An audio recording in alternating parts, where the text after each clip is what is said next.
Bueno, muévelo horizontal.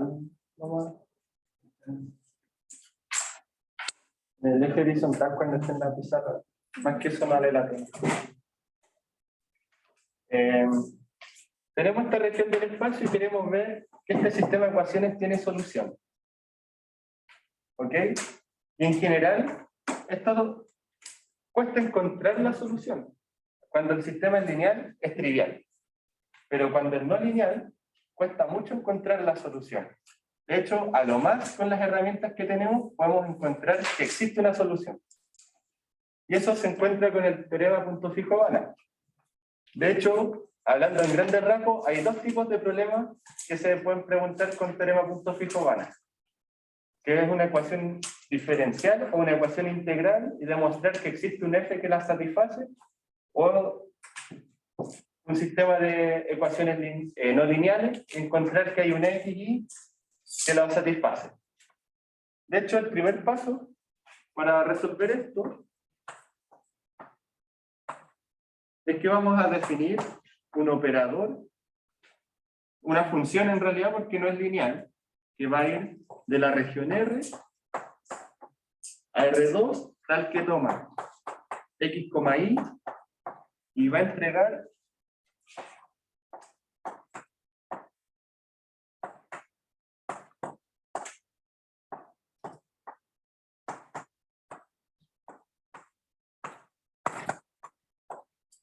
esto de acá. Que sería, por ejemplo, yo este sistema lo voy a reescribir de la siguiente manera, para que se evidencie el por qué tomé esto. Despejo X y despejo Y. Solucionar esto equivale a despejar X y despejar Y en esta igualdad. Tendría un medio cielo de Y igual a X y un medio más un sexto de la exponencial de menos X cuadrado igual a Y.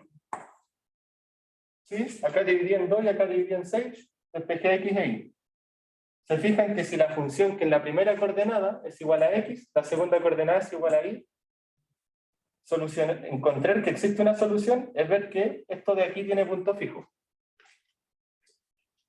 ¿Cierto? Porque estaríamos... Entonces, buscamos la existencia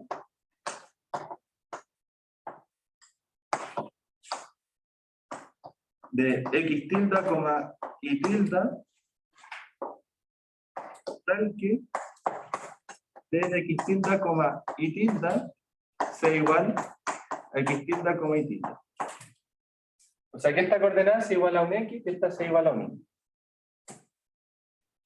¿Se entiende? Pueden tener n ecuaciones no lineales. Y la técnica es la misma.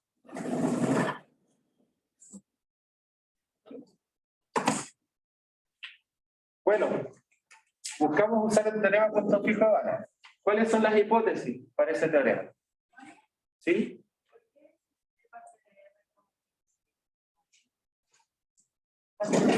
Partimos en R, bueno, X, Y, en R, que cumplan esto.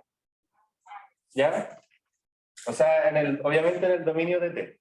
Como que no lo mencioné, pero venía implícito porque toma valores en R a R2. Y R es subconjunto de R2. ¿Ya? ¿Sí?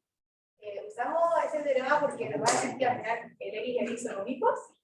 ¿O por qué? Nos da la existencia y unicidad de ese X e Y. ¿Cierto? Porque existe y es único el punto fijo. En la pregunta, claro, me dicen que demuestre que la solución es única. Claro. ¿Se podría buscar como de otra manera ese X y Y? Solo con punto fijo. Con lo que sabemos hasta ahora, lo otro sería usar quizá una herramienta como una... Hay otras técnicas para encontrar cosas así, de este estilo, usando TVM, versión, varias variables. ¿Ya? Pero un poco más rebuscado. O también hay otros teoremas de punto fijo, que con otras hipótesis tenemos puntos fijos, que existen, no necesariamente son únicos, En particular, nosotros vamos a usar este para este tipo de problemas, ¿ya? Y de repente necesitamos sacar cotas, porque hay que demostrar que esta cosa es contractante, que el espacio es completo y que esto es contractante. Entonces, para acotar, vamos a ver que tenemos que usar teoremas de cálculo diferencial de primer año. ¿Sí?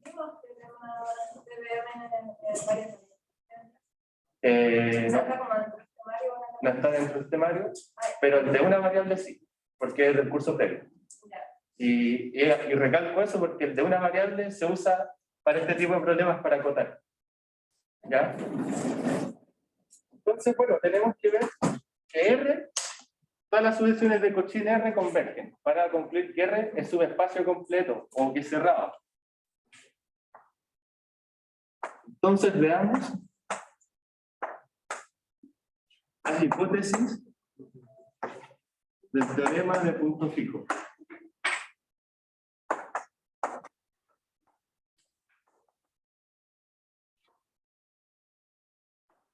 R es completo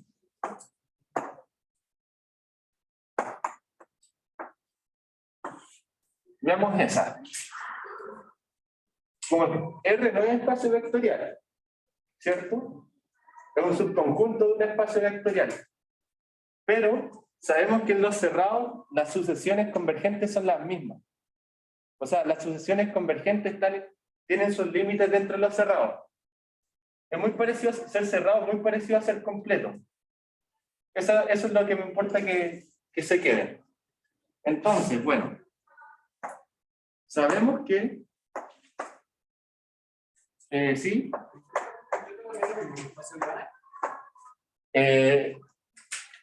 En este curso sí, esencialmente no. Ser espacio Banach es ser espacio vectorial normado completo. Ser completo es ser un espacio métrico completo. Todo espacio vectorial normado es espacio métrico, pero no todo espacio métrico es espacio vectorial normado.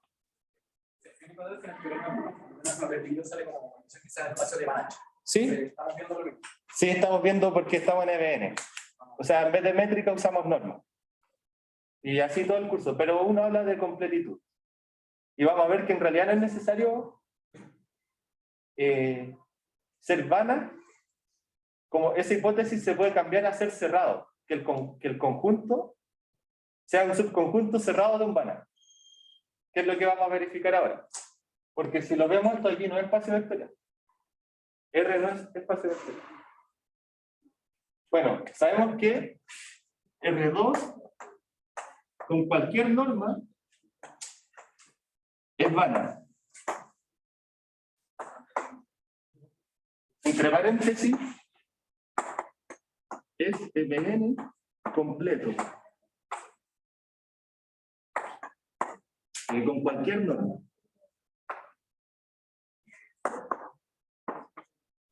¿Cierto? Con cualquier norma porque son todas equivalentes. Y notamos que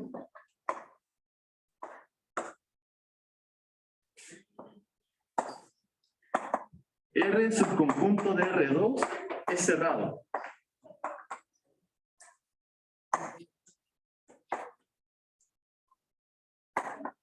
Luego R es completo y sirve para el teorema.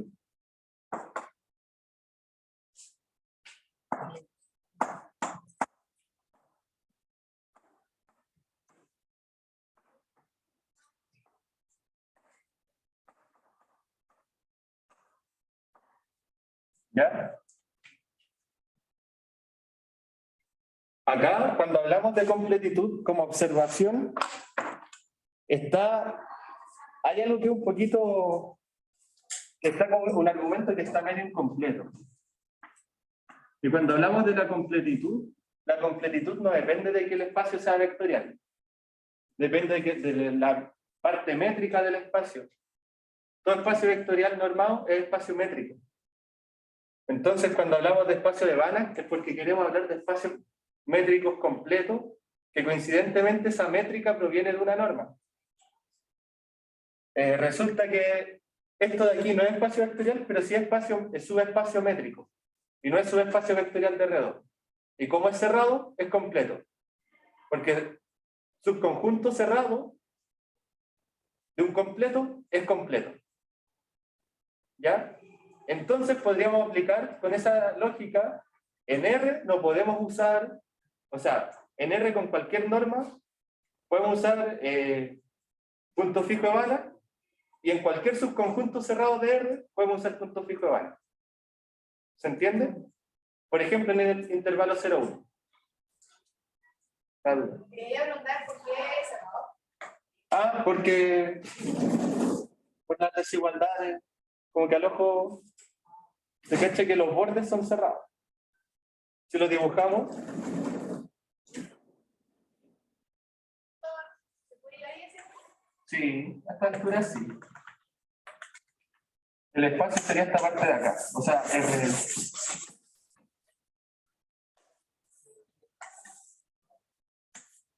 sería ahí, y tiene el borde cerrado acá.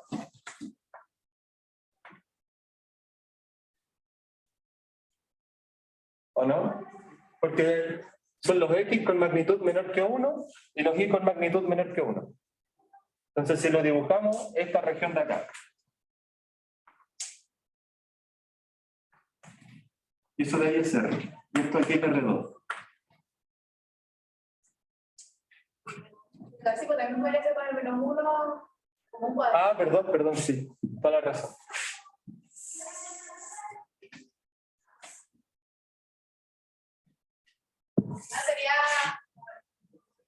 Sería abierto. El que hice es cerrado igual. Si se va para infinito, sigue siendo cerrado. Lo importante es que en las partes finitas esté cerrado. No sea la línea punteada. ¿Sí? No es ni cerrado ni abierto. Se llama closed.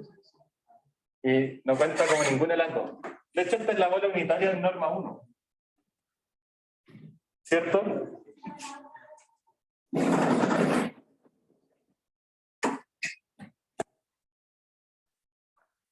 Y esa clase de conjunto no puede argumentar nomás que son cerrados más o menos directamente. No es necesario demostrar con sucesiones que es cerrado.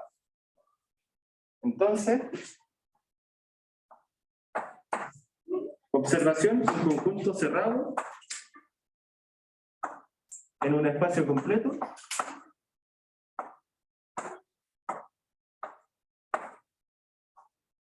sirve para usar cerrado a punto fijo.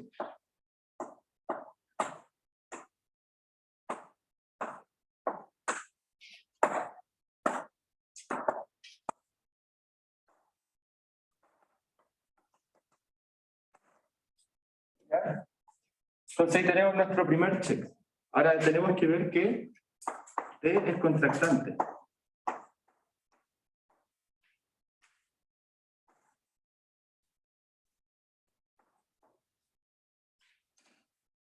Esta es la parte como más matraquera.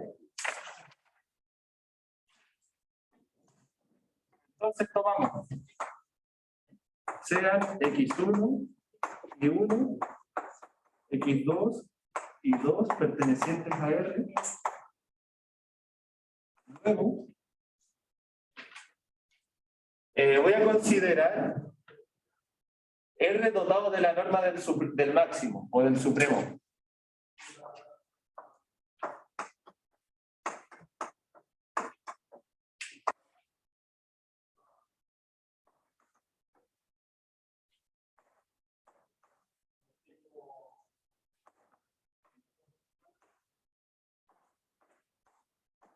¿Ya?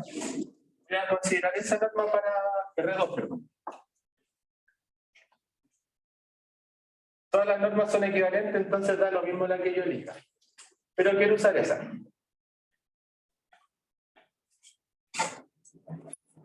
Como T es una función de R2 en R2, de un subconjunto de R2 en R2, tenemos que esa norma es T de x1, y 1 menos T de x2, y 2 en esa norma. Tenemos que ver que esto de aquí es menor o igual que una constante por la norma de x menos y. Perdón, de ese vector menos ese vector. Con la norma de R2. Pero pueden ser normas distintas porque en R2 de salida y en R2 de llegada puedo elegir las normas. ¿Se entiende? Y en las dos voy a elegir la norma del infinito. Bueno, por definición, esto va a ser lo siguiente. En medio de seno de pi1, coma un medio más un sexto de e, la menos x1 cuadrado, menos lo mismo, pero en el vector 2, ¿cierto?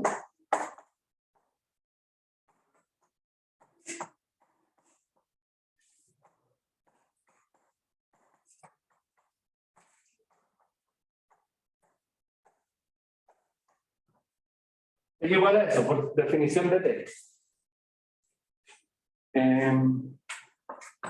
¿Cómo esto es vectorial? Es un vector y este es un vector, ¿cierto? Matraqueo por coordenadas. Eso menos esto, coma esto menos esto. Me quedaría. Sería un medio seno de i1 menos un medio seno de i2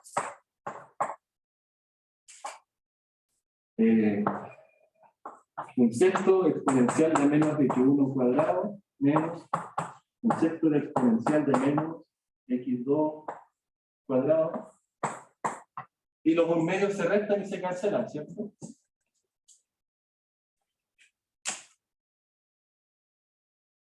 Ya. Ahora, a cada coordenada le voy a aplicar TBM. Pero TBM en una variable. Que ese sí lo podemos usar.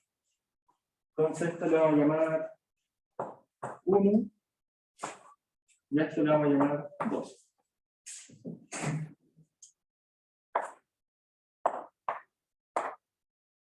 Buscamos acotar 1 y 2.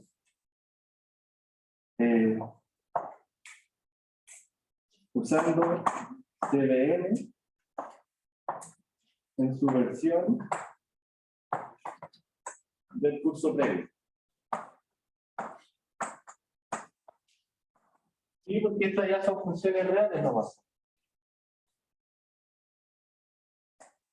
Entonces, veamos el caso de la exponencial. Vamos a ver. Sin pérdida de generalidad.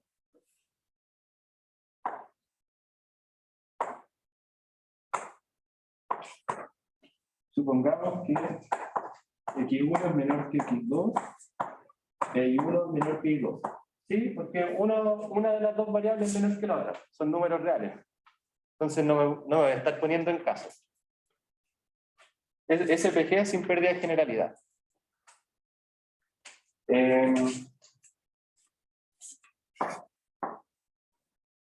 Luego, por TBM en 2, tenemos que existe y1 perteneciente a y1, x2, tal que sería delta i, o sea, delta f partido en delta del dominio. Eso sería la exponencial de menos x1 al cuadrado menos la exponencial de menos x2 al cuadrado partido en x1 menos x2 sería igual a la derivada de la función, que sería esa, evaluada en chi1. ¿Cierto? Y la derivada de la exponencial es de e a la menos x cuadrado, sería la exponencial misma por menos 2x. ¿Cierto? Por la exponencial. Menos 2 chi1 e a la menos chi1 cuadrado. Que sería delta f partido en delta de dominio igual a F'. Eso me da el TBM. ¿Dudas con eso?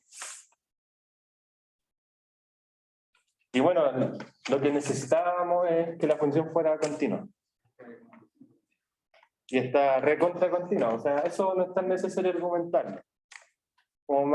Las cosas sabidas de los cursos previos no se explican en la prueba, se saben más o menos. No es necesario que argumenten.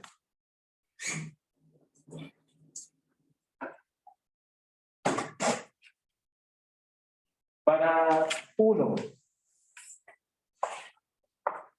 y de forma análoga,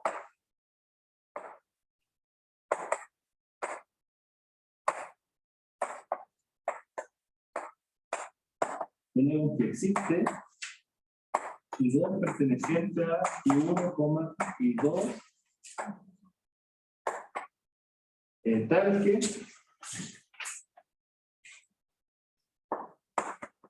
seno de I1 menos seno de I2 partido en I1 menos I2. Aquí sería igual.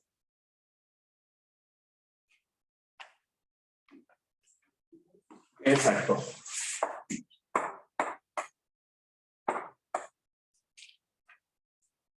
Esto implicaría, tenemos eso de ahí, tenemos lo de allá.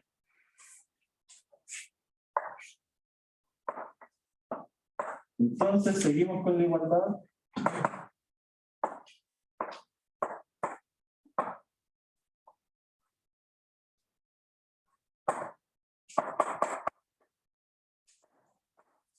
Vamos a seguir desarrollando esta igualdad.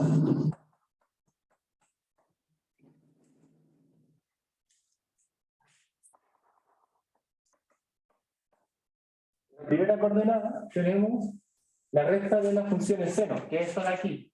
Que multiplicamos un medio y pasamos este para el lado derecho. Entonces tenemos, sería un medio de coseno de chi2 factor de I1 menos I2.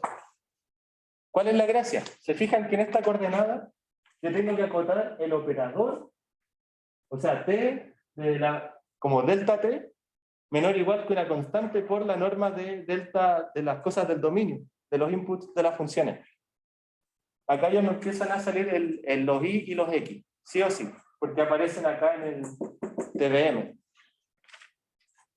Bueno, después la recapitulación se va a cachar mejor. Ahora, para la segunda coordenada, tenemos un medio seno, entonces en este de aquí, multiplicamos un medio, calmado.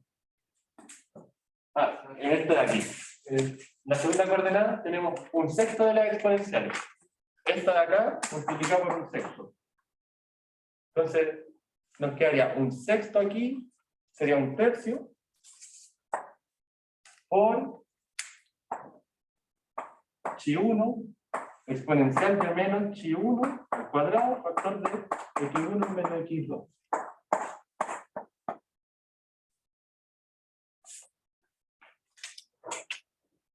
¿Cierto? Ahora, sería muy genial que yo sacara esta función de aquí y esto de aquí, tendría más o menos como los deltas de los inputs. Pero casi, porque más encima, el y tiene que estar en la segunda coordenada y el x en la primera. Pero acá viene el por qué yo elegí la norma suprema. Después vamos a profundizar en eso. Por ahora sigamos acotando.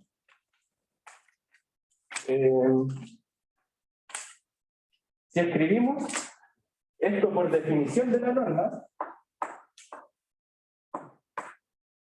definición de la norma suprema o de la norma infinito, o sea, de la norma máxima, esto sería el máximo de las coordenadas por definición de la norma en valor absoluto. Entonces sería el máximo de un medio coseno de chi2 factor de i1 menos i2, cierro valor absoluto, o el máximo entre esta expresión o la que voy a escribir ahora.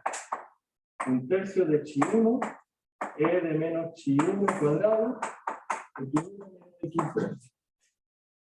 Cierro valor absoluto y cierro el máximo. ¿Cierto? Y acá yo puedo hacer cosas astutas. Puedo acotar para arriba una coordenada y esta cuestión crece. Porque si tomo máximo entre elementos que son más grandes, aunque sea un elemento que es más grande, la oportunidad de tomar que el máximo crezca es mayor. ¿Qué es más grande? ¿Un medio o un tercio? Un medio. ¿Y el coseno, por qué lo podemos acotar? Por 1. ¿Y la exponencial? Exponencial de 0, ¿cierto? Es lo más grande. ¿Y el 0 está en el dominio? Sí. Una pregunta, el menos del menos de arriba. Me lo comí. Pero da lo mismo. El valor absoluto abajo no importa, pero igual en el anterior sí pasa, ¿no? Sí, aquí me lo comí.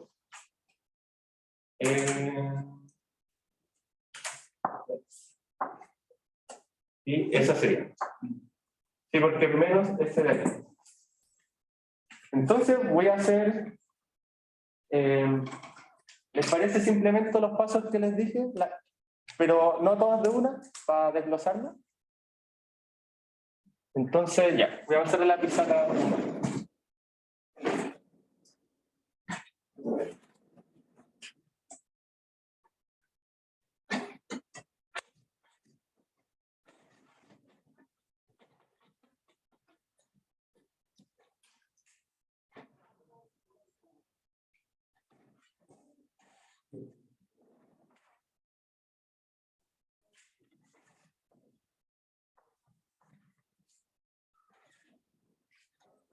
Entonces acotamos, nos queda el máximo. Voy a tomar, este aquí lo voy a acotar por 1 y este aquí lo voy a acotar por 1.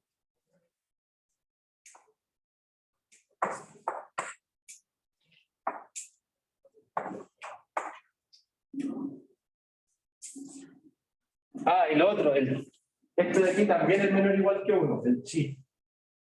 Y por producto, todo eso queda menor o igual que 1. ¿Cierto?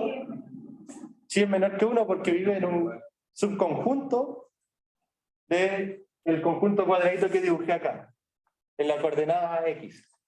Chi está entre x1 y x2, y estos de aquí están en el intervalo menos 1,1.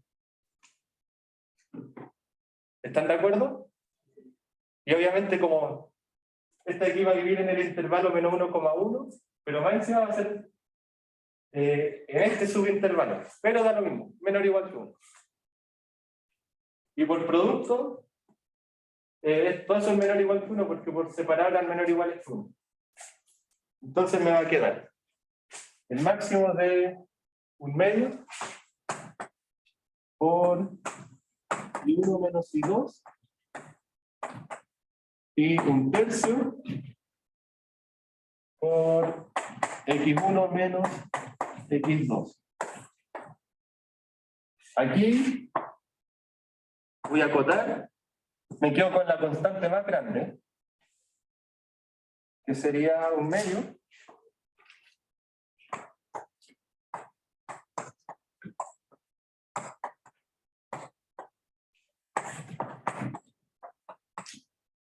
Este de aquí es menor o igual que un medio, entonces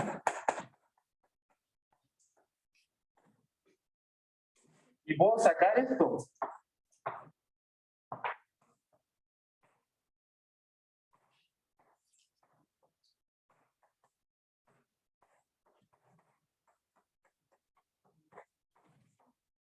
¿Cierto?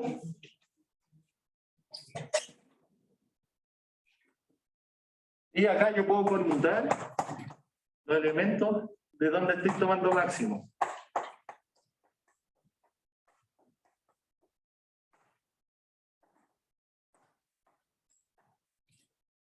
Y esto de aquí es un medio de la norma de x1, y 1, que son los primeros,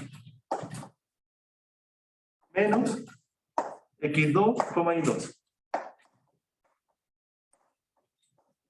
Eso es norma infinito. decir que lo que demostramos es que T de un vector x1 menos T de un vector x2 en norma infinito es menor o igual que un medio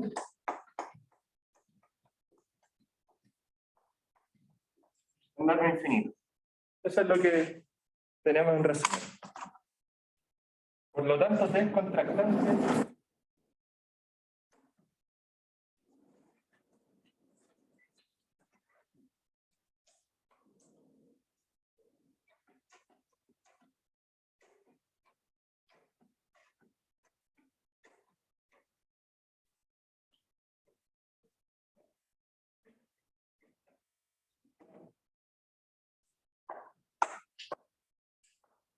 Es decir, es contractante.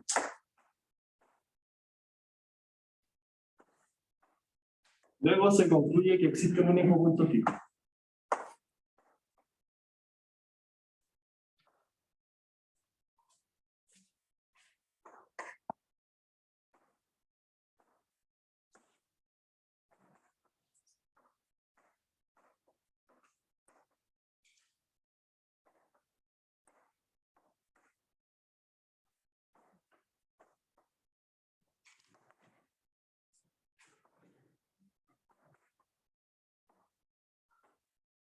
Y bueno, como T es contractante, R es completo. Usamos puntos fijos vanas, concluimos que T tiene un único punto fijo y que T tuviese un único punto fijo equivalía, por cómo formulamos T, a que el sistema de ecuaciones no lineales tenga única solución. O sea, hasta acá está demostrado, pero acá no está respondida la pregunta. Hay que escribir esto para tener la respuesta correcta, ¿cierto? Hay que responder a lo que uno le pregunta. ¿Consultas?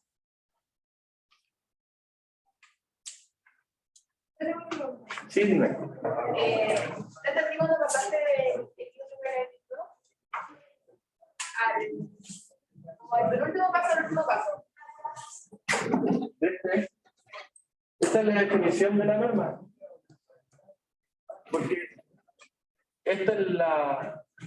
esta norma de aquí es el máximo de las rectas por coordenadas. Ahí lo habíamos diciendo, ¿no? Ah, quizás puedo escribirlo en intermedio. Esto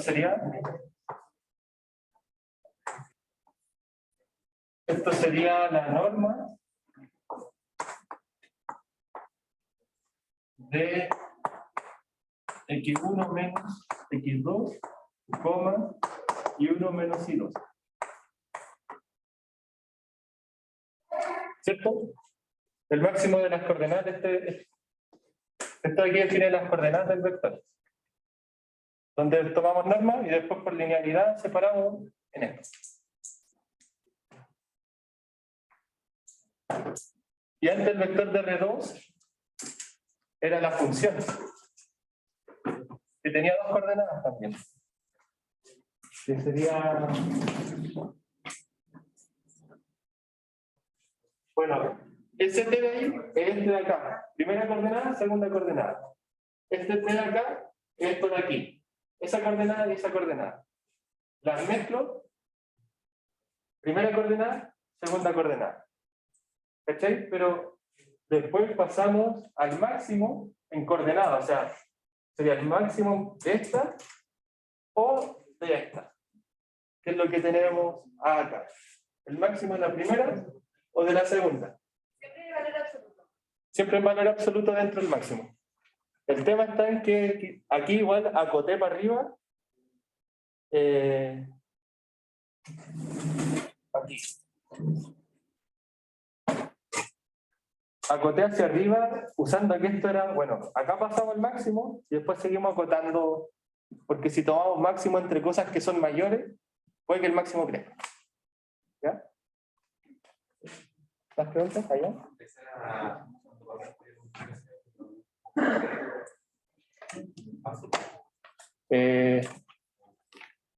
No es que uno se le ocurra, es que uno quiere sacar el escalar. Porque yo quiero llegar a esto. quiero construir esta resta de vectores.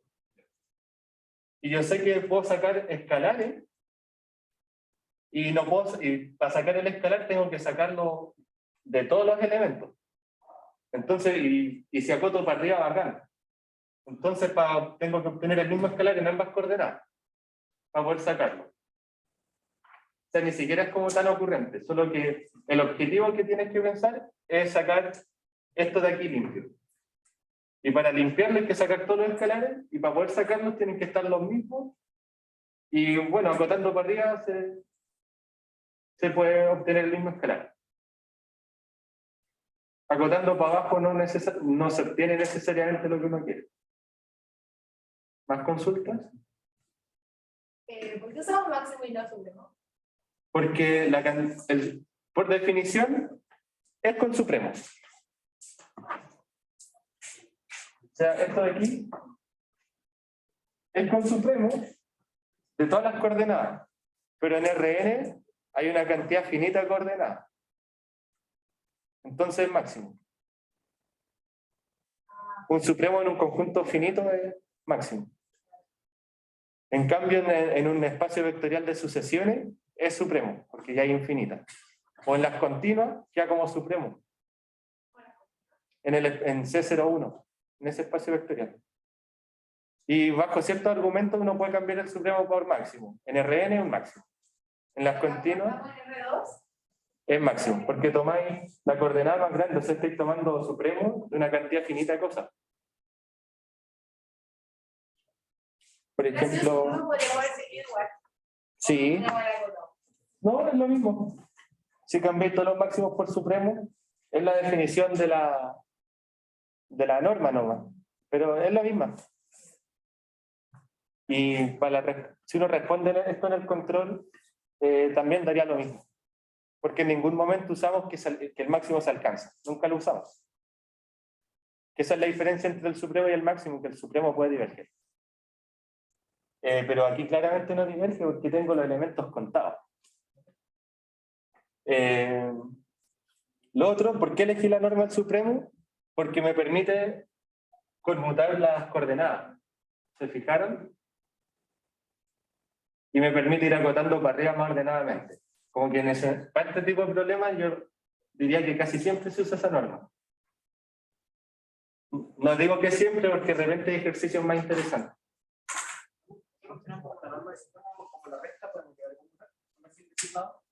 ¿Así? No, nada, definir como la diferencia nacional, como tema, digamos que por supremo tiene que computar la de los dos vectores. Sí. ¿Sí se puede? Sí se puede. Que esencialmente se reduce a esto. Sí. ¿Más consultas? Bueno, este ejercicio, al menos en la metodología, tatúensela. Piensen que puede aparecer. Hay dos tipos de ejercicios de punto fijo Banach. Uno con operadores, que hay pauta de eso en la auxiliar de punto fijo Banach. O con sistemas de ecuaciones no lineales, en Rn. Cuando es en Rn, usualmente se usa TBM entre medio, TBM de cálculo diferencial. Cuando es con operadores integrales, por ejemplo, que el que hizo el Adrián en auxiliar, o el que yo he propuesto en la auxiliar 7, que hice yo, ahí usualmente se usan otras técnicas para acotar para arriba, que es tener el argumento de la integral y usar la norma de supremo para acotar para arriba y cosas así. Échenle un vistazo a la pauta para el operador integral, aunque yo creo que más probable que entre un sistema de ecuaciones. Pueden ser 2 ecuaciones, 3 ecuaciones. Si sale una función real y quieren ver que tiene punto fijo, es lo mismo, solamente que con una función nomás. Una ecuación solita es un sistema de ecuaciones de una ecuación. ¿Sí? No caché. O sea, como, no caché porque hay que usar como el teorema de punto fijo para mostrar que existe ese sistema. Ah, porque el sistema de ecuaciones es como que yo te diga...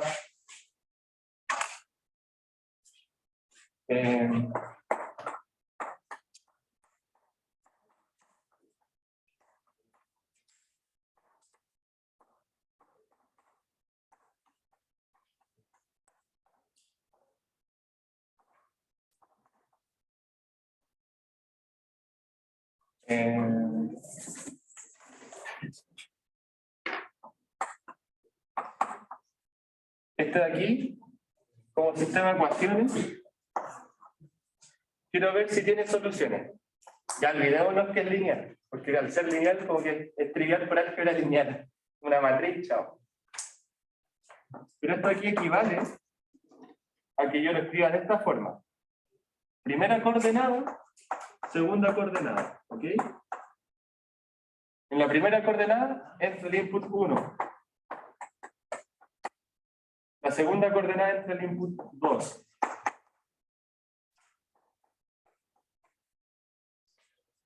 ¿Sí? Entonces, si yo lo escribo así,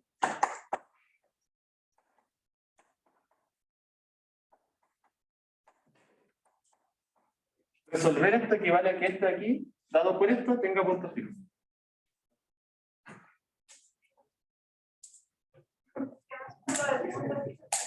Yo me quedé que la definición de punto fijo era como que este de X. ¿Sí? Esto de aquí sería como el vector que entra. Entonces tendríamos la función de un vector igual al vector. ¿Sí? Ya. Y en otro tipo de problemas, por ejemplo, que son los difíciles,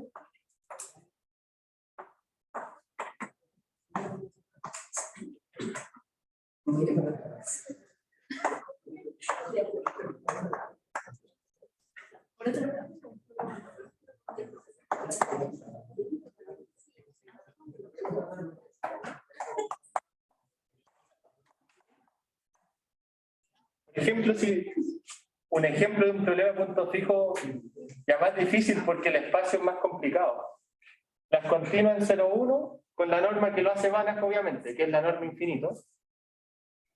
Queremos ver que existe una función continua en 0,1 tal que es igual a esto. Y esto aquí es una función continua por TFC. Entonces sabemos que esto vive acá.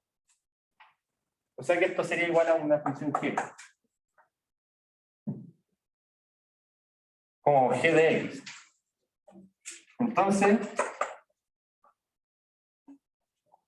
allá, y esto de aquí sea igual a X. Eso sería punto fijo. Porque esto de aquí sería G de X. Entonces hay que demostrar que esto de aquí es contractante. Eso de qué me significa. Demostrar que hay un único punto fijo no. ¿Para qué sirve? Que como que este láser es para buscar la solución única. Para ver que existe nomás. Porque como es no lineal no siempre se puede calcular despejándola, pero se puede calcular numéricamente en el computador. Como usando MATLAB o Python uno puede calcularla, pero tenéis que saber que existe, porque si no te quedáis en un loop iterando infinito. Ahora, ¿qué pasa en estos espacios de funciones? ¿Por qué me serviría saber que existe una función que satisface un operador? Cambiamos el operador.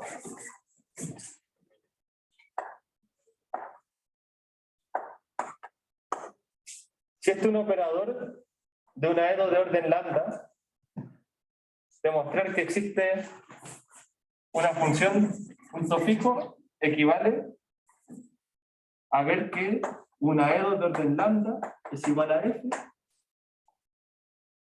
Demostrar que este T aquí, dado por esto, tiene punto fijo, quiere decir que existe una función que satisface esta EDO. ¿Ya? Y eso obviamente es útil. ¿Sí? Y el TU es consecuencia del teorema de punto fijo Banach. Para los operadores integrales es un poco más complejo porque eso sirve más para EDP, que es cuando las EDO, pero con derivadas parciales. En EDO se ven funciones que toman valores en R nomás, pero podrían tomar en Rn. Y ahí ya se complica mucho la cosa. Eso. Bueno, ¿cómo estamos de tiempo? Ya, alcanzamos a hacer un problemita más.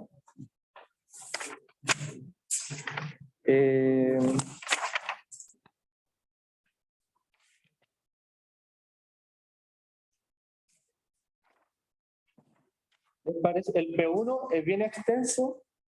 ¿Les parece si lo revisan ustedes de la pauta? ¿Ya? Porque hice hartos problemas de transformaciones lineales igual. Podrían revisar el P1 y la auxiliar de transformaciones lineales, la 7. No sé qué preferirán entre el P3 y el P4. ¿P4?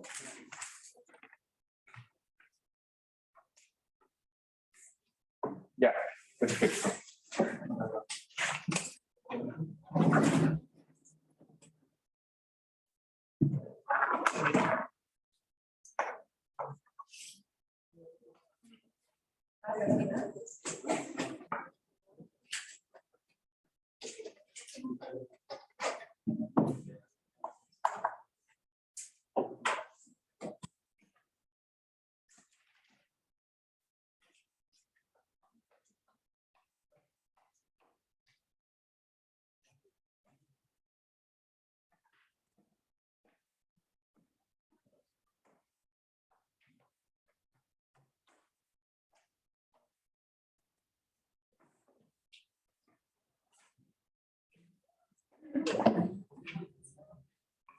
Ya, igual los problemas que no haga ahora estudian, los que no haga, estudianselos, ¿ya?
Ya.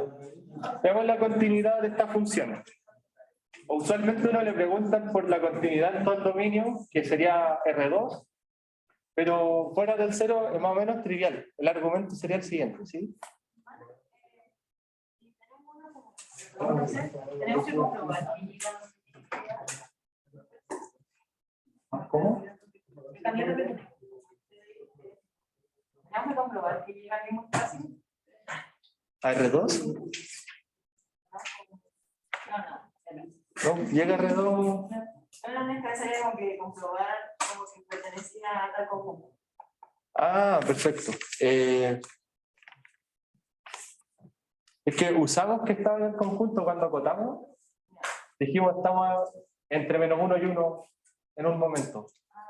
O sea, usamos que está en el conjunto y definimos bien la función. O sea, para comprobar que esté bien definida hay que definirla bien nomás. ¿Ya? Pero, claro, porque uno puede definir mal una función y esté todo malo. Entonces, haciendo bien ese paso, yo basta. Ya. Ahora, pregunta 4, tenemos esta función. Queremos ver que es continua en el 0. Probablemente se les pregunte si es continua en todo R2. El comentario acá es que fuera del 0 la continuidad es trivial. ¿Por qué?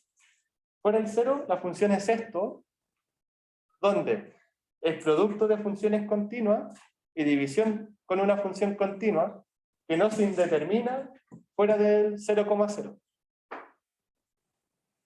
Entonces, por álgebra continua se tiene. Entonces vemos la continuidad en el 0 y hay que verla con límite. ¿Se entendió ese argumento? Como bien cortito. Al final uno siempre estudia el punto conflictivo. Bueno, para la continuidad, vamos a por sucesiones.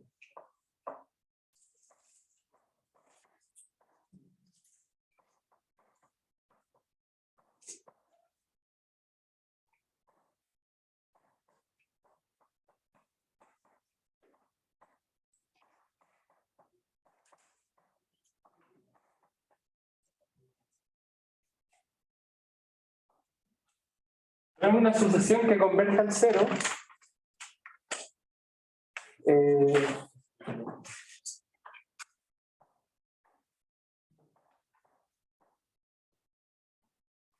Y notemos que el valor absoluto de x por seno de y es menor o igual que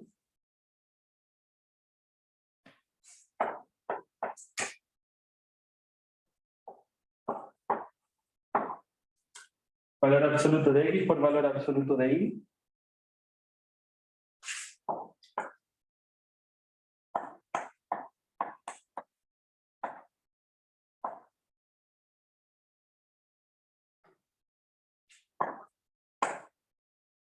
Que es menor que esto de aquí, cuadrado binomio, ¿cierto? Si pasa el 2 para acá, esto sería un cuadrado binomio.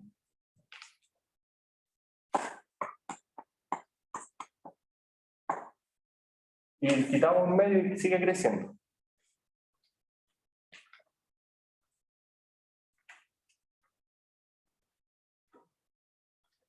Esto implica lo siguiente, que f de xn, yn sería igual a f de esto, o sea, sería igual a eso.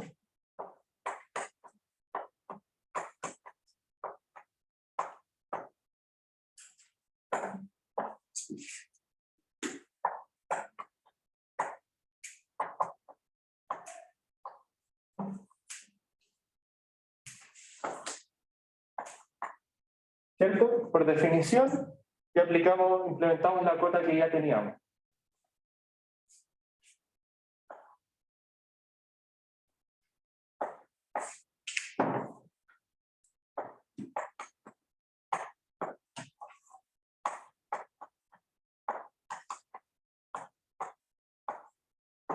Esta de acá, ¿cierto?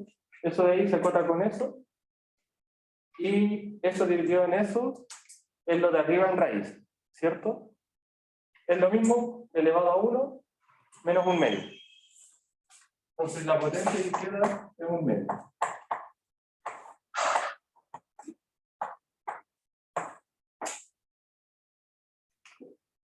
¿Cierto? Y si tiramos el límite cuando x e y tienden a 0, esto tiende a 0. ¿Sí? De hecho, como esta es continua en 0, tiende a 0. Y bueno, tenemos entonces que f de la sucesión converge a f de 0, que es 0. Escribámoslo.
Salía rápido.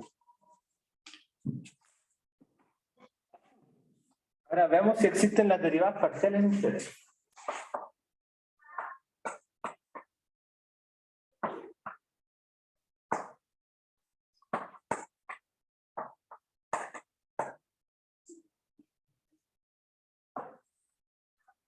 De nuevo, usualmente en los ejercicios se piden todo R2, pero afuera del 0,0, de nuevo es trivial con el argumento de que la función se puede derivar fuera de R2 y calculan las derivadas parciales nomás, derivando común y corriente, El tema está en que en el cero la función se define distinto, entonces hay que calcularla con límite. ¿Cierto?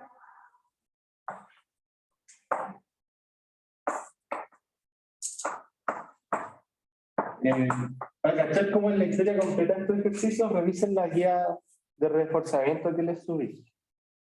Como que ahora por tema de tiempo y como estamos preparándonos para el control, estoy haciendo los casos críticos que son en el cero, ¿no? ¿Ya? Espero que se entienda. Entonces, bueno, por definición,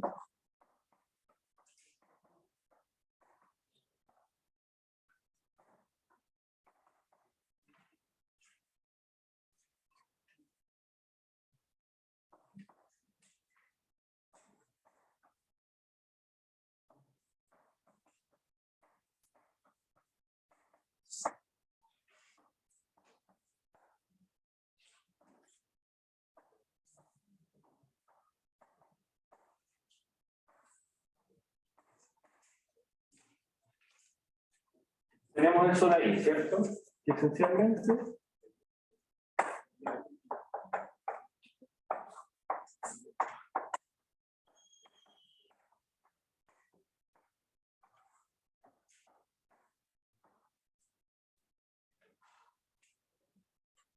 planteamos la derivada parcial con respecto a x en el 0, 0. ¿Qué hacer delta y partido en delta x? Esencialmente, ¿cierto? Pero en el delta y hacemos delta y como en el delta f, por así decirlo, hacemos el delta en la primera coordenada nomás, la coordenada de x.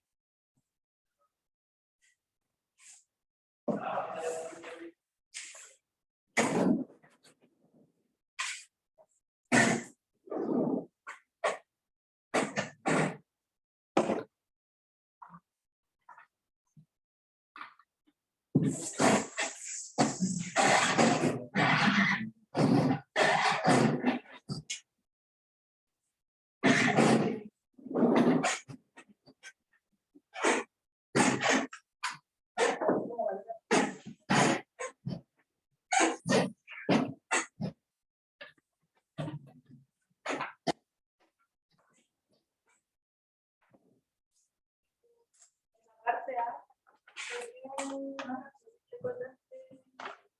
valor absoluto de x con seno de x menor o igual a valor absoluto de x con valor absoluto.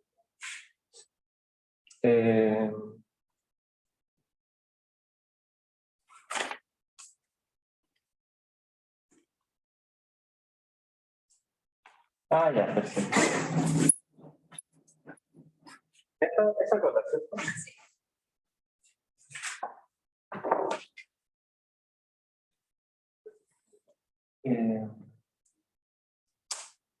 No.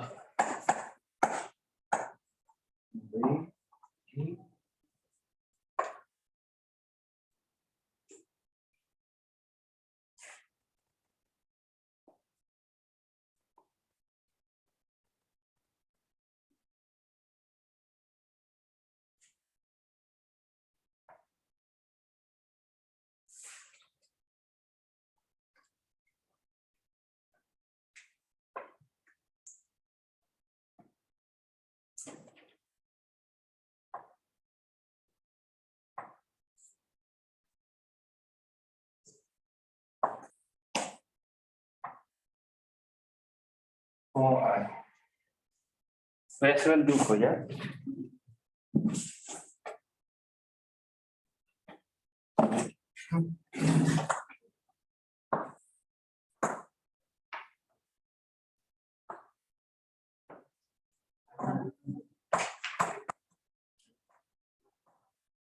Tenemos en primera instancia esto de acá, ¿cierto? Y tomando valor absoluto, sería así. ¿Ya?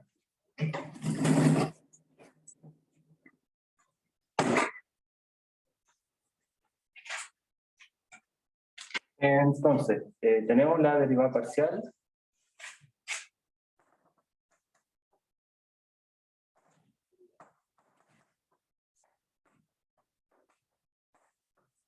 tenemos que hacer ese cálculo. Fracción t.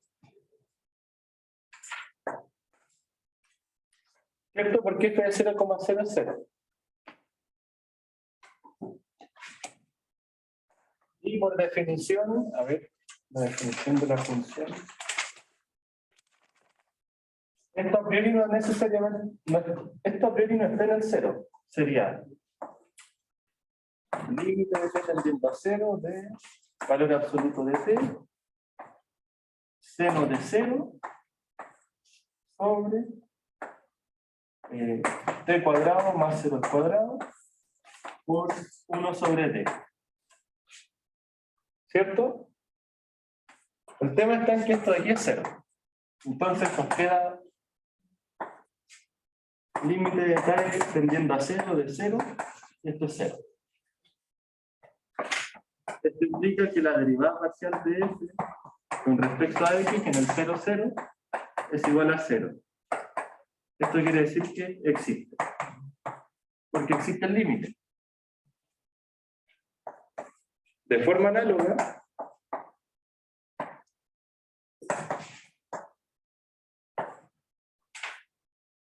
sigue que la derivada parcial con respecto a y en el 0 es el mismo límite, pero cambiando en la coordenada y.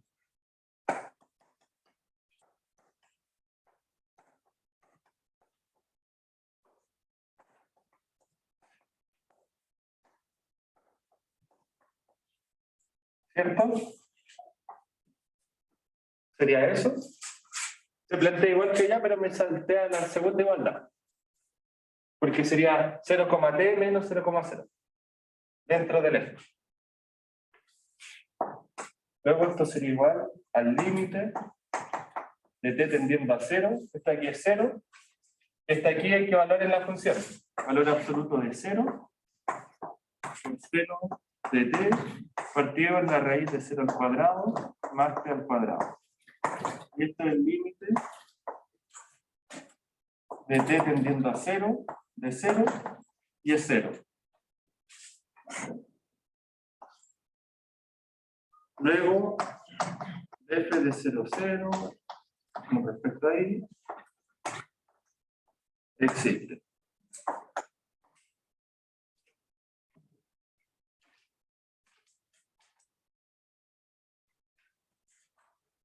Por último, determinar si f es diferenciable en 0, 0. De ser diferenciable, el diferencial de esta función que va de R2 a R sería un gradiente.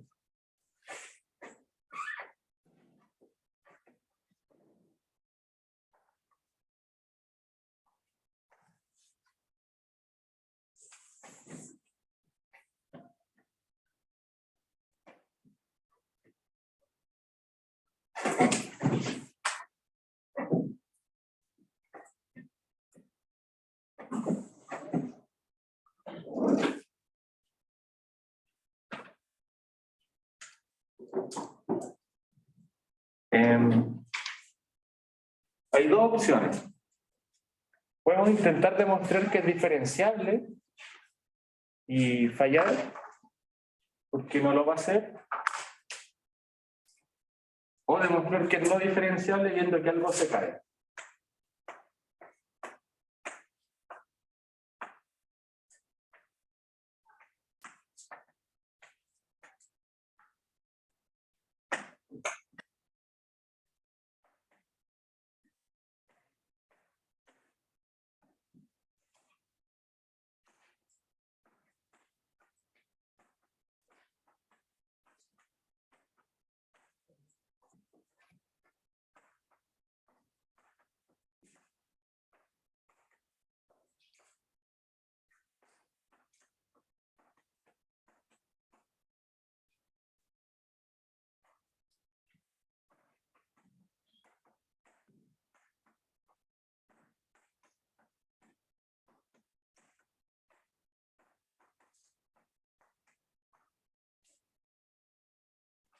O sea, este de aquí sería el candidato.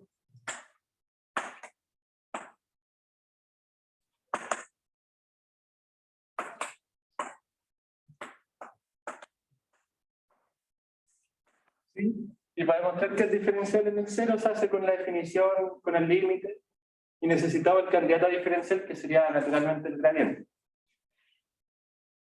¿Podríamos intentar eso? Y si no es diferenciable,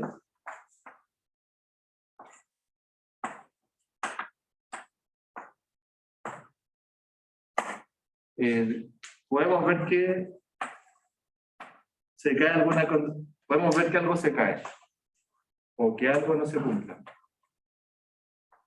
que algo necesario no se cumple.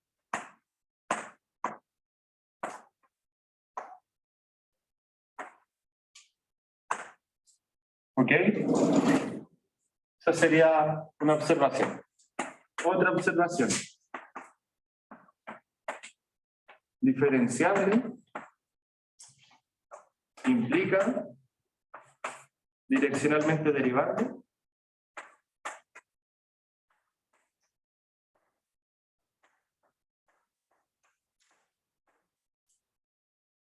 Esto implica parcialmente derivable.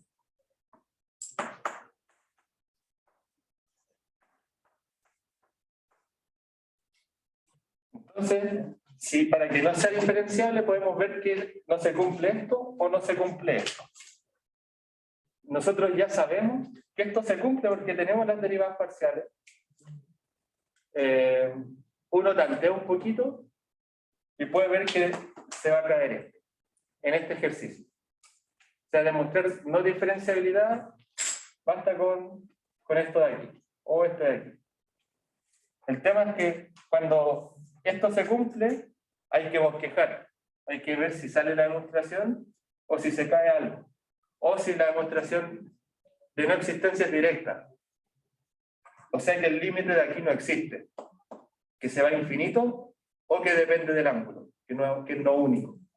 ¿Sí? Entonces, se pueden usar como equivalencias, pero no son equivalencias. No son equivalencias. Nunca. En R. Que las únicas dos direcciones la derivada de izquierda y derecha. El límite por la izquierda y por la derecha. Las implicaciones son para ese lado. De hecho,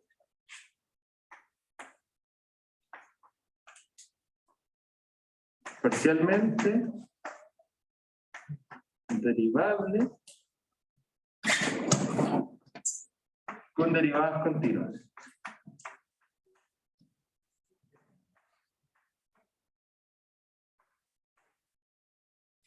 Si están las derivadas parciales y son continuas, la función es diferenciable. Y consecuencia continua.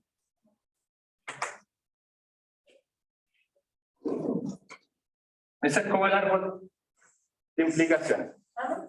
¿Sí? Ahí dice, si no es diferenciable, podemos crear algo necesario. Podemos ver. Ya. Algo necesario sería algún consecuente del concepto, ¿cierto? Y algo suficiente es antecedente. Por ejemplo, podría mostrar diferenciabilidad demostrando cualquier antecedente de diferenciable. O demostrar que no es diferenciable viendo que no se cumple algún consecuente.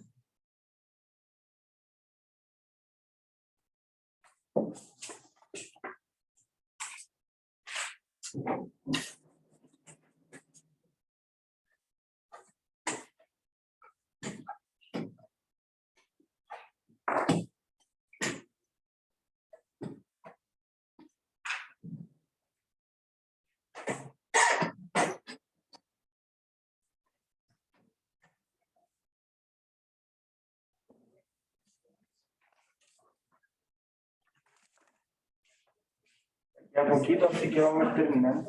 ¿No? Sí. ¿Esa es la tarea? Direccional. Parcialmente derivable con las derivadas continuas. ¿Pero al medio implica el tarea? Diferenciable, continua, direccionalmente derivable, parcialmente derivable. ¿Ya?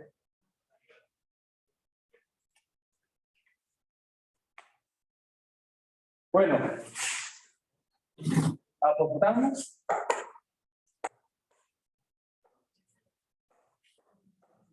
que F no es diferenciable.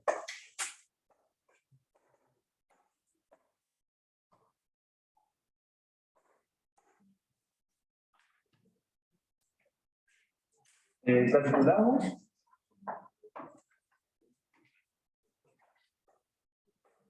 la derivada direccional en B igual a 1 sobre raíz de 2, 1, 1. ¿Ya? Usualmente, bueno, lamentablemente esta materia se vio como en el paro, pero uno más o menos cacha que la diferenciabilidad es que la función es más o menos suavecita. No sé si vieron la guía de reforzamiento, hay unos gráficos de funciones. Una función diferenciable es una curva, de una función de R2 a R, es una sábana, ¿cierto? El gráfico. Si la sábana yo le hago zoom en el punto, mucho zoom, por ejemplo, imagínense una circunferencia. A ver, voy a hacer otro paréntesis antes de seguir el ejercicio. Es que, según yo, si lo ven visualmente, va a ser obvio por qué estoy haciendo esto. Si nosotros hacemos un círculo con radio R y hacemos que R tiende a infinito y nos fijamos en esta sección de allí, ¿cómo se va a ver ese segmento? Casi como una recta, ¿cierto? Eso es ser diferenciable. Ser diferenciable es que la sábana de la función, se fijan que de partida tienen que ser derivadas parciales, o sea que haya recta tangente en las direcciones canónicas, en el sentido de derivada de una variable. Que sea direccionalmente derivable quiere decir que hay rectas tangentes en todas las direcciones, pero que sea diferenciable es que además esas rectas tangentes pasan suavemente cambiando entre sí. O sea que la puedo aproximar a un plano si le hacemos suma a la función. Eso es ser diferenciable. La derivada en una dirección es que haya recta tangente en esa dirección nomás.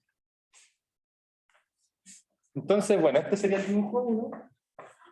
El dibujo 2. Por ejemplo, esa curva de ahí, que supongamos que es media curva, ¿ya? Le hacemos zoom. Supongamos que tenemos esa dirección y esa dirección. ¿Sí? Quiere decir que si nosotros hacemos, supongamos una pura dirección, hagamos un corte en esta dirección de acá. Es como cortar un pastel, ¿cierto? Cortar la curva en una dirección y hacer lo siguiente. Tengo la curva como más o menos dobladita, le hago un corte y verla de perfil. Y ver que ese perfil es aproximable por una recta. Esa es la derivada direccional. Pero si yo peñizco la curva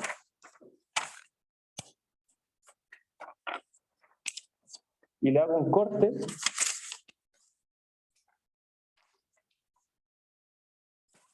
no hay derivada, no hay recta tangente en este punto, donde peñizqué la curva. Porque es con un valor absoluto. En ese punto de ahí, en las puntas, no hay recta tangente. Hay más de una recta tangente. Es como un intervalo de cosas tangentes, es como tener tangente, ser tangente del valor absoluto en el cero.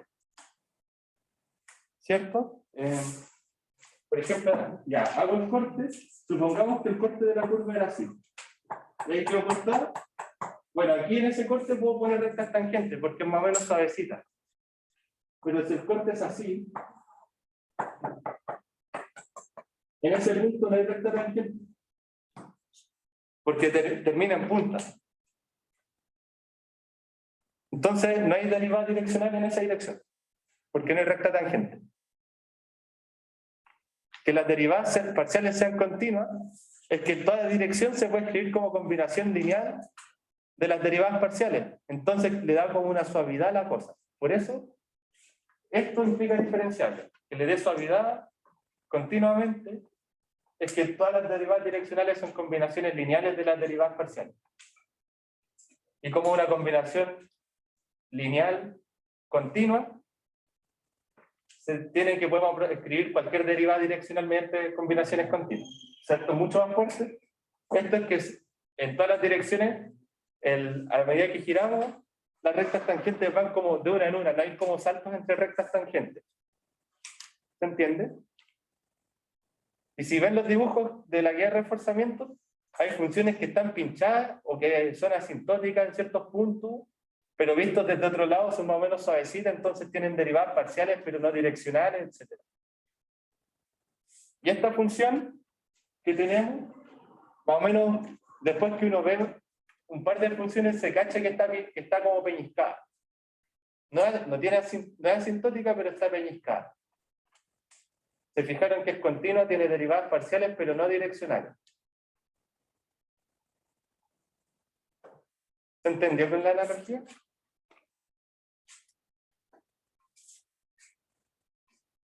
Y bueno, ser diferencial entonces quiere decir que,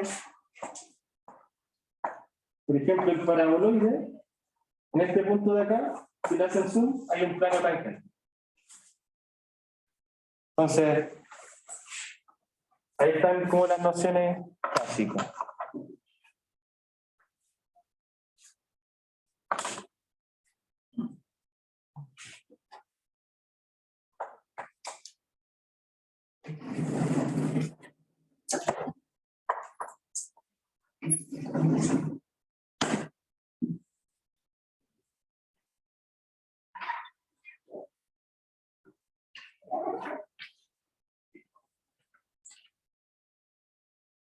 Bueno, al menos el ejercicio típico de funciones de R2R se interpreta de esa forma y uno generaliza la idea.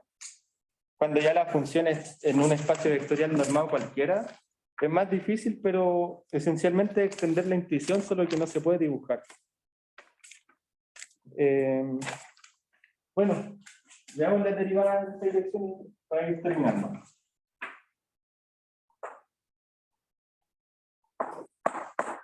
F' en 0, 0, en la dirección B.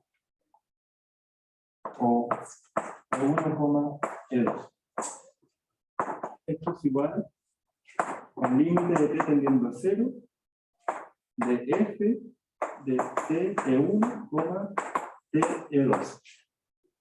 Menos esto de 0, 0. ¿Se fijan que con la derivada parcial en la dirección de 1, E2?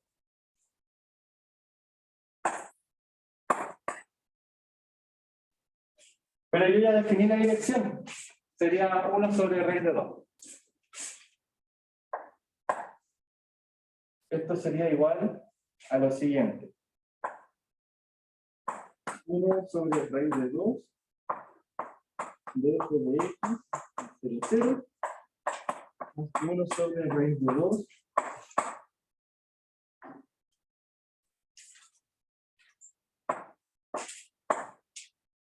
de f de y 0, 0. Acá me salté un paso. Lo voy a reescribir mejor, ¿ya? Para que quede mejor.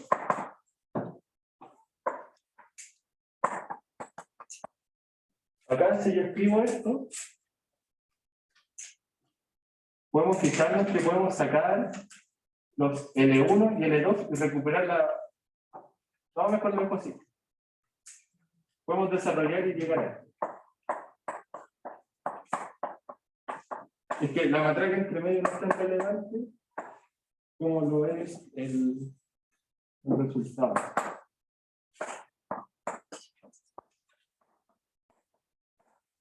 Ya, en este caso, bueno, esto aquí es 0.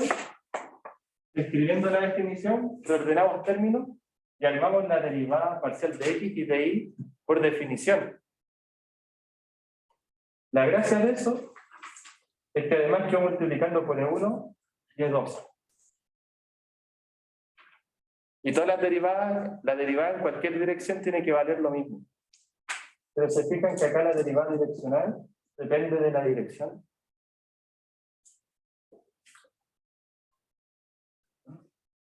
Igual, ¿cómo está la regla del seno?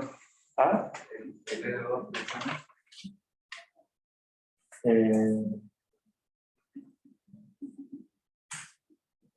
Que esencialmente esto de aquí es la combinación. A ver, quizás sea mejor escribirlo así.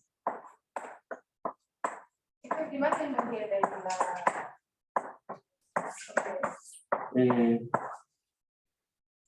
Son distintas. Esta es la derivada direccional del producto punto del gradiente en el punto con la dirección E1,2. Esto aquí por definición. De hecho, podríamos, esto de aquí es contraintuitivo. Olvidémoslo. Así sale más corto.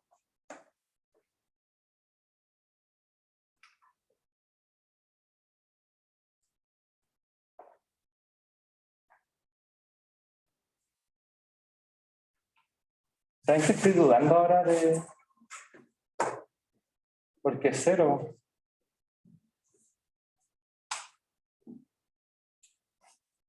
A ver.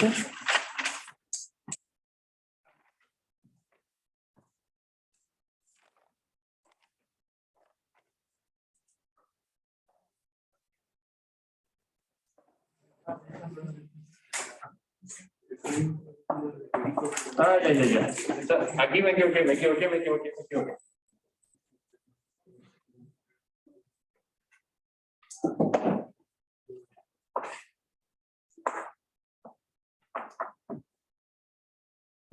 voy a escribir F', 0,0 en la dirección D. El límite de H tendiendo a ser de T E1, T E2 sobre T.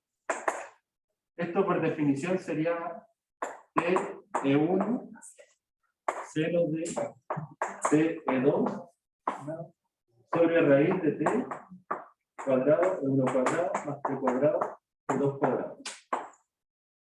¿Cierto? Esto es definición por límite. Esto de aquí, podemos sacar este, nos va a quedar lo siguiente. Esto de aquí es el límite, obviamente, y me equivoqué. Aquí es el límite, de tendiendo a 0 de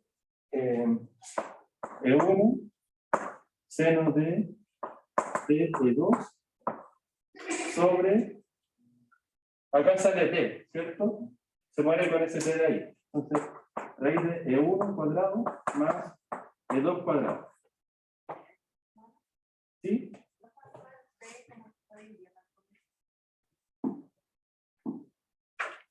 Con la razón. Entonces aquí queda. Ahí está. Muchas gracias. Ya.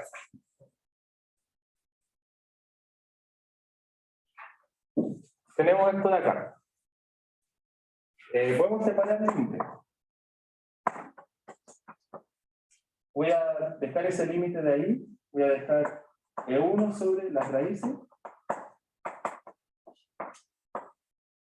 por el límite de 0 de T E2 sobre T E2 y E2 arriba. Y me quitan y pone. Esto sería igual al límite de T tendiendo a 0, pero acá ya no hay un T. Entonces sería E1 sobre la raíz de E1 cuadrado más E2 cuadrado por E2 de allá por 1, porque este de aquí es 1. Y esto sabemos que es distinto de 0 por la dirección que tomamos. ¿Cierto? Pero, si la función fuese diferenciable, cumpliría el producto punto.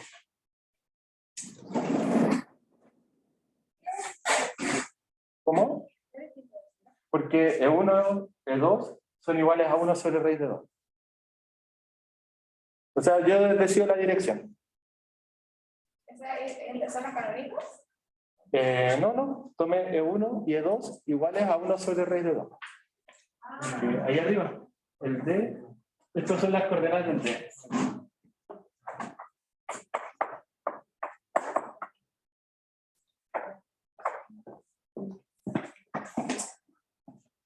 Entonces ya.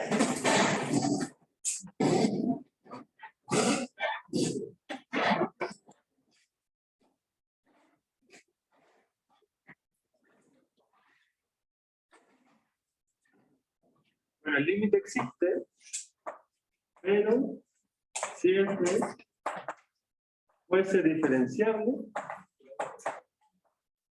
tenemos que esta misma expresión de acá sería igual al producto punto del gradiente con D. Pero este vector de aquí es el vector 0, 0. Entonces este producto es igual a 0. Por lo tanto, tendríamos que esto es igual a algo, y esto aquí es distinto de 0. Entonces hay contradicción.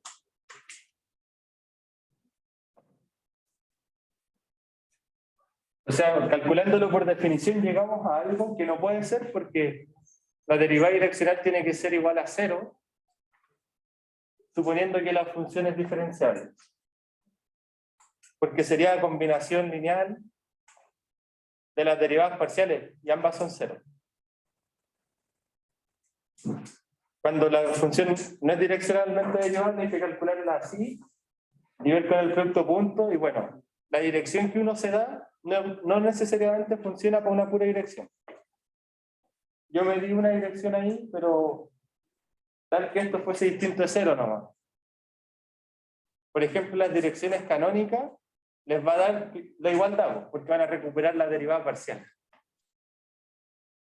¿Cierto? Si toman una dirección canónica, les va a dar que esto es 0. Porque uno va a ser 0, el otro va a ser 1, entonces esto es 0. Pero en la dirección que yo tomé, que fuera como que se acerca más o menos diagonal al 0, no se acerca por los ejes. ¿Por qué pusiste la raíz de 2? Para que sea más simple aquí. Porque me da un medio.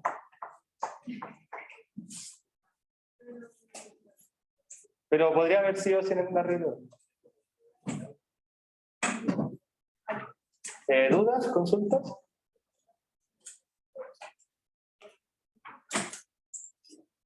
Ya, perfecto. Entonces eso sería.